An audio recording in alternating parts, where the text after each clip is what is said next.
The heavyweight gridlock really has been a big story of the year, and we finally had a chance to hear from Jones and Stipe, so I just want to quickly run through where they seem to stand on things. I was really shocked to hear Jones.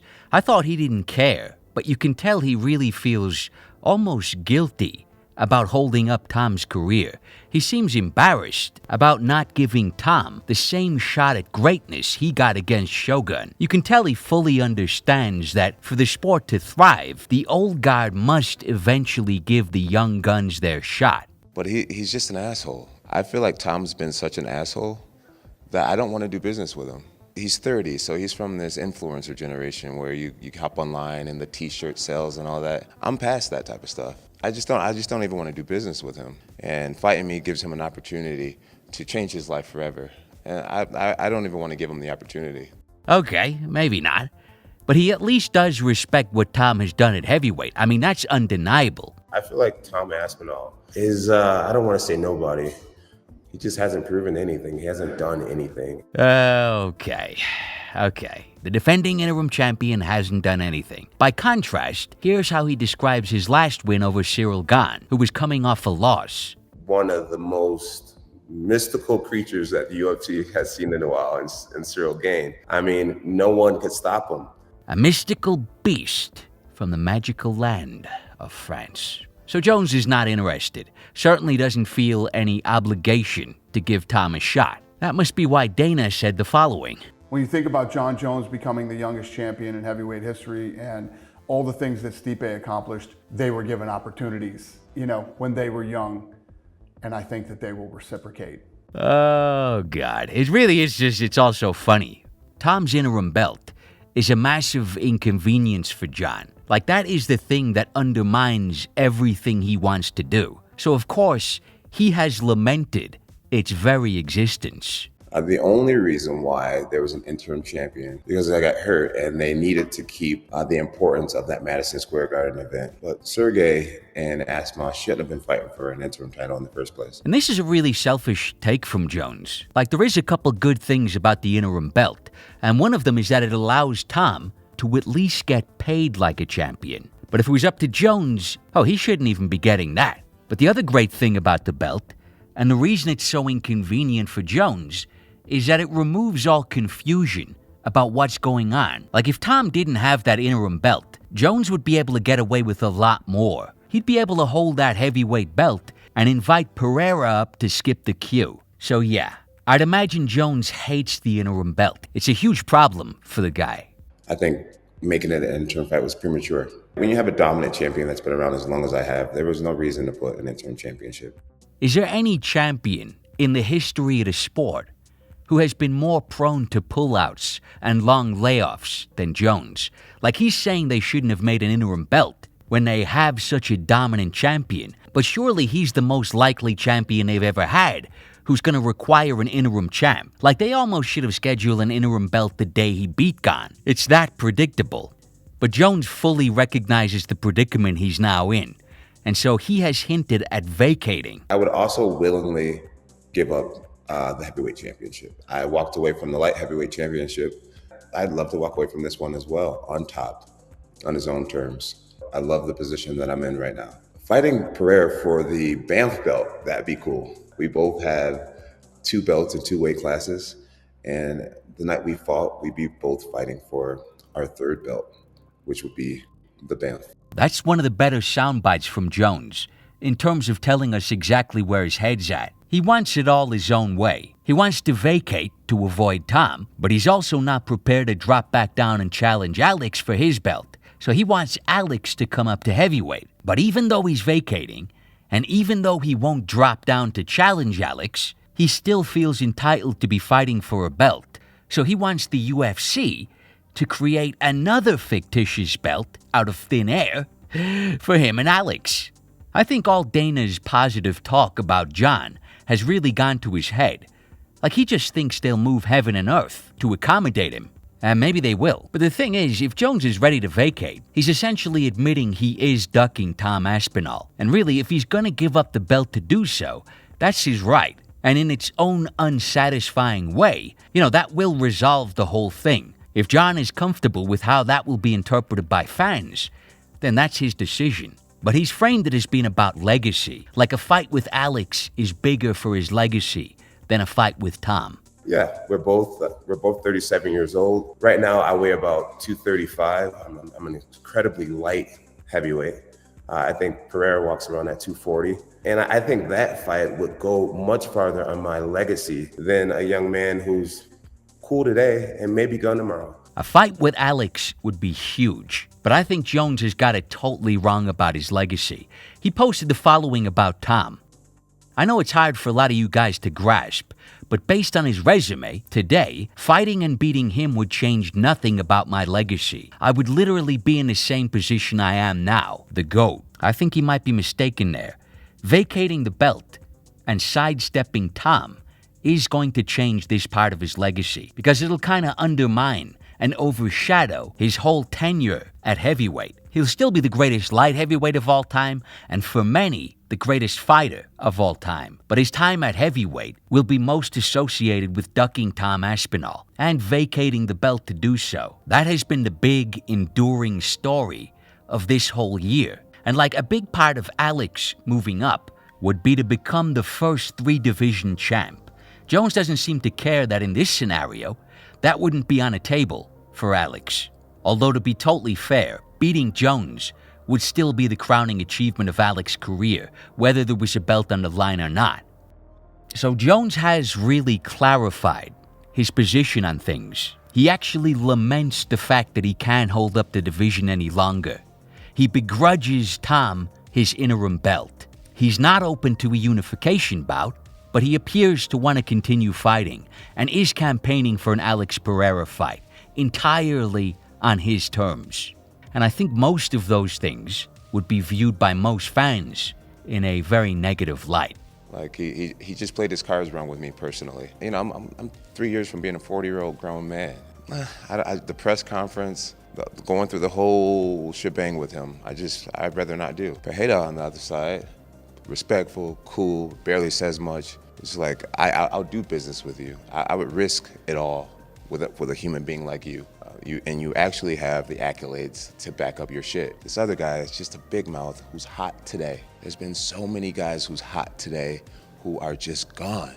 The funny thing to hear from Jones was his newfound appreciation of Dana White. He certainly seems to appreciate all the compliments. He sees Dana in a whole new light. Well, what it shows me is our boss's loyalty to his athletes. I mean, Stipe Miocic versus Francis back in the day, it had the whole world excited of like, how would this firefighter, right, what people like to call him, go up a guy like Francis, this larger than life character. They gave us a great, a little saga or whatnot, you want to call it. Dana White doesn't forget that, you know. But at the same time, Dana has been out there continuing to push the idea that the winner will unify. You know, he's a promoter. What else is he going to say? 100%. And I truly believe that whoever wins this fight, competitively, the way that these guys are wired and the reason that they're both massive legends in the sport, they're not going to just ride off into the sunset without settling the dispute with Tom Aspinall. So you'd really wonder how things will progress after 309. Will they remain on the same page? Would the UFC even want to make the Alex fight? Alex saved this whole year. He saved their ass. So would they want to put him in a type of fights that could realistically shorten his career and hasten his decline, and where he has a clear stylistic disadvantage? Dana has been reluctant about that idea in the past. Actually, as I was editing this, Dana made the following comments, confirming that Jones will only be fighting Aspinall. I know you don't deal in hypotheticals, but hypothetically, if Jones does win that fight, what does his future look like? He'll show up for a fight like this and then prepared mentally, physically, everything else. Then when the fight's over, he sort of goes and disappears and has to get that, he wants to challenge himself again. Tom Aspinall is there. And, he's doing the whole, I didn't deserve it, But Jon, when he was 23 years old and became the youngest champion ever, somebody gave him the opportunity for greatness. And I think Jon will eventually come back and face Tom Aspinall. But if he decides Saturday night, that's it, it's over. It's his right to make that decision. What this guy's accomplished, nobody else has even come close to accomplishing, and he's the greatest of all time, so we'll see. Jon will do what he does on Saturday. If he wins, You know, like I said, he'll disappear for a while. You know, the competitive spirit will start bubbling up again. Then money will talk. If he doesn't decide to retire, he absolutely, positively fights Aspinall. So that sounds like they'll both be taking hard lines. So it wouldn't shock me if the new bromance between Dana and Jones is short-lived and ends once their goals are no longer aligned. You know, they could be on a collision course for another tough negotiation. But while everything Jones has said almost seems like he's trying to turn people against him, Stipe's been a little more savvy on the subject. He's not committing to defending the belt, but he's also not suggesting that he'll sidestep Tom. He's taken the line that we'll see what happens. I'm only focused on Jones. And this is a much better angle for someone who doesn't want to face huge backlash. You know, I'm not looking past my next fight. What do you make? I know you're not thinking about him, but what have you made of Tom Aspinall's rise? He's tough, man. You know, it's hard. You know, like big boy. You know, what people want, he knocks people out. Dana said, I think it was last week, whoever wins John Stipe, I'm confident they'll fight Tom Aspinall. But has that thought even crept into your mind? No. All I'm caring about is November 16th. That's all I'm thinking about. That's all I'm worried about. And it's not about. That's the main objective. Right? You know, after I'm done, then I can worry about what's still with. But right now, it's November 16th. That's all I'm worried about. That's all I care about. That's all I've been training for. Let's hear it from the horse's mouth. You know, you beat Jon Jones at UFC 309. I know that's what you're planning to do. Do we see you in the octagon again? I'm not going to worry about that right now. You know, my mindset is, you know, the fight. That's all I care about. I'll worry about everything on Sunday. At one point, Dana basically guaranteed us that Stipe would retire. The only thing that would make me think otherwise is that Stipe's window for competition is closing. He appears to be in a place where he loves the sport and fight preparation. So if he got a very solid win against Jones and feels great doing so, he might not want to let go of competing. No, honestly, I love what I do. Like I always say, if you don't work, if you love what you do, you never work a day in your life. I love what I do. I love going to the gym. I love, you know, training my guys, hanging out with them, talking with them, doing stuff with them outside of the gym. It's a family, and that's what I love about it. But even that would raise one insane possibility. If Stipe beats Jones, could they possibly give Jones an immediate rematch, essentially placing Tom in the same position Ngannou was in when the Cormier-Stipe trilogy was playing out? I think Dana would have the balls to come out and tell the world how nobody has ever deserved an immediate rematch more than Jones. I can easily imagine that. You don't hear too much talk about that, probably because a lot of people are writing Stipe off. Maybe they wouldn't try to do it, but I think it's at least a possibility. I mean, could you imagine? The promotion for the fight has been very tame. The big fiery moment was when Stipe called Jones a bitch in the countdown. Bring it on. Bring it on. Jones was probably thinking, okay, finally a little trash talk. Let's sell this thing. And so he comes out and says, Stipe, you're going to be sorry you said that. See, the disrespect, you calling me a bitch, Stipe. The disrespect didn't have to happen. You're going to wish you didn't say that. But instead of building some tension to sell the fight, Stipe was like, actually, I'm already sorry I said that. Where are my manners? Please accept my sincerest apologies. And he proceeded to apologize to Jones. I said Jones must have been thinking, my God, what the fuck is wrong with this guy? Are we trying to sell this fight or what? I think in the countdown show you said something to the effect of like, bring it on, bitch.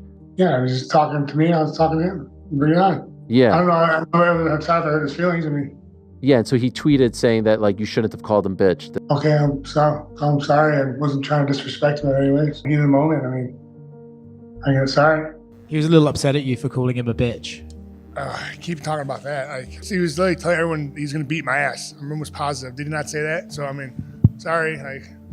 Jones actually rejected Stipe's apology and again tried to make it personal in the pre-fight press conference. Stipe looked like he was about to burst into tears. There's been two scenarios now. First scenario, he said, my kids will never look at me like I'm an asshole. That was a direct attack to me and my family and my relationship with my kids. Second attack was him calling me a bitch. And so the respect is a little bit out the window, and we'll see that on Saturday. Yeah, I don't remember saying when my kids look. I don't remember saying that when my kids look at me like an asshole. That was no direct. And that when I said bring it on, bitch, it was pretty much she was calling me out, telling me he's gonna beat my ass in front of a whole arena of people. So sorry for defending myself. I apologize.